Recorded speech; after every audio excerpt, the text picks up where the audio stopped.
What's up, everybody? Thank you for tuning in to this week's episode of Weekly Words. I pray that you have had a great last couple of weeks, and this week is going well so far for you as well. Let's go ahead and jump into this week's question.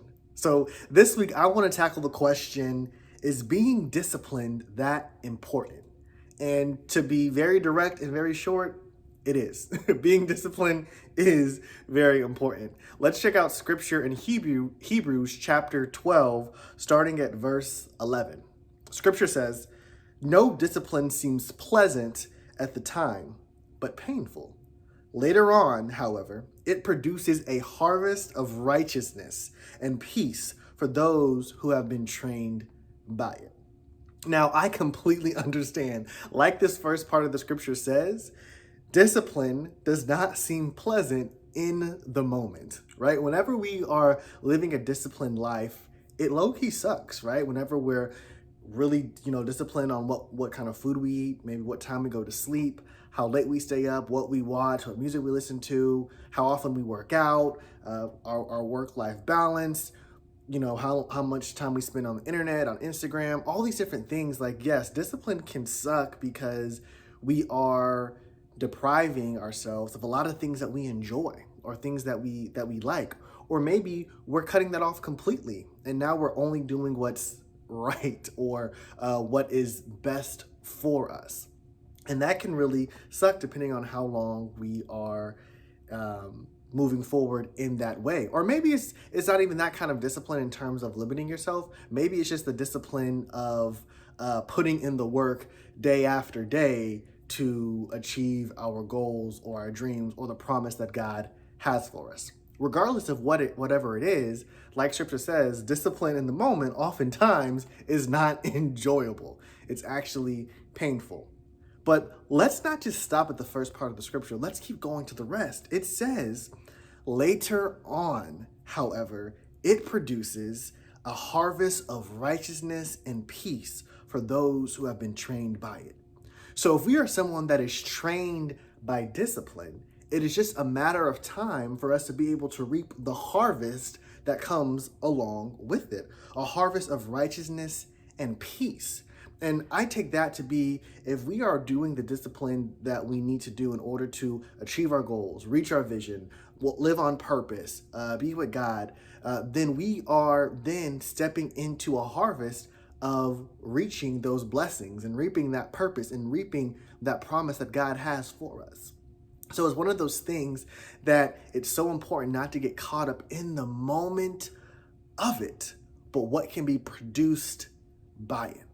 For me, whenever I look over my life and think about some of the most fruitful seasons of my life, it all was tied to my discipline, right? And of course, I've been disciplined in different areas and different seasons of my life, disciplined in reading scripture and praying and seeking relationship with God, disciplined in working and working out and running and really training my body, or disciplined in the types of food that I was eating. Regardless of what area I was disciplined in, I ultimately saw fruit and harvest from those actions spiritually, mentally, physically, and emotionally. So what areas of your life need more discipline? What areas of your life are you looking to grow in? What areas of your life is God calling you to grow in that actually requires you to be more disciplined? Another scripture that I actually look at a lot whenever it comes to discipline and actually looking to be encouraged by it is 1 Corinthians chapter 9, verses 25 through 27. It says, "Everyone who competes in the games goes into strict training, discipline. They do it to get a crown that will not last, but we do it to get a crown that will last forever. Therefore, I do not run like someone running aimlessly. I do not fight like a boxer beating the air. No, I strike a blow to my body and make it my slave, so that after I have preached to others, I myself will not be disqualified for the prize." I love this scripture so much because it is actually making something very tangible that we can relate to. Every time I hear this scripture, I think back to track and I think back to the Olympics and all the other athletes that have to train to make it to the Olympics, to make it to the games, to qualify, to place, to get a medal, to win. They went into strict training for years for that one moment.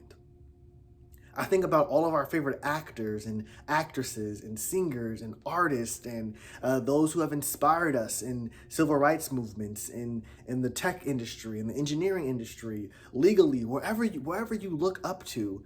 Each one of those individuals, I can guarantee you, had honed in on disciplining themselves so they could grow artistically, technically, intellectually.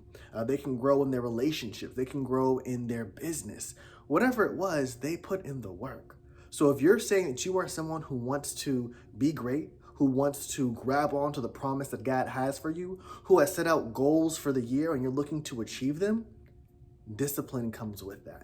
And it's up to you to decide what that discipline looks like, how long it needs to be, if it's a daily thing, if it's a weekly thing, if it is physically, mentally, emotionally, if it's all of the above. What are you working towards, and what areas are you growing in, and what is God calling you to?